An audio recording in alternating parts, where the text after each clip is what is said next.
দাবানলের ভয়াবহতায় যুক্তরাষ্ট্রের হাওয়াই দ্বীপপুঞ্জে প্রাণহানি বেড়ে দাঁড়ালো ৫৩ জনে। ধ্বংস হয়েছে ঐতিহাসিক শহর লাহাইনা।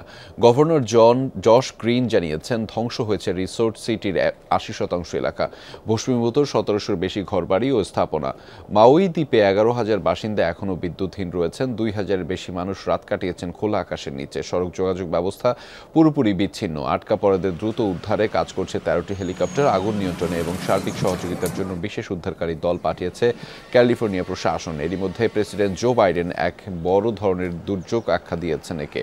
সংস্কারের জন্য ঘোষণা করেছেন জরুরি তহবিল। মঙ্গলবার মার্কিন দ্বীপটিতে হয় দাবানলের সূত্রপাত। প্রশান্ত মহাসাগরীয় হারিকেনের কারণে দ্রুত ছড়িয়ে যায় আগুন। এখনও বেশ কিছু জায়গায় সক্রিয় রয়েছে দাবানল।